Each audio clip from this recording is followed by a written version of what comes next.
یعنی FIA کی جانب سے ڈسٹرکٹ دادو سندھ کی تحصیل میڑ کے ایک نجی بینک پر چھاپہ مارا گیا۔ نجی بینک پر چھاپے کے دوران بینک ملازمین سمیت اکاؤنٹ ہولڈر کو بھی گرفتار کر لیا گیا۔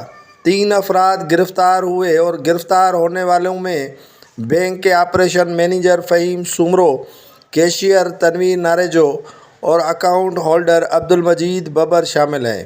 ان پر الزام ہے کہ اس ایک اکاؤنٹ سے 1 کروڑ سے زائد کی رقم دوسرے اکاؤنٹ میں منتقل کی گئی تھی اور فراڈ میں ملوث بینک کے 3 اور 1 اکاؤنٹ ہولڈر کو گرفتار کرنے کے بعد ان سے تحقیقات کرنے کا فیصلہ کیا گیا ہے۔ FIA کو ایک اکاؤنٹ ہولڈر نے درخواست دی تھی کہ ان کے اکاؤنٹ سے بینک عملے نے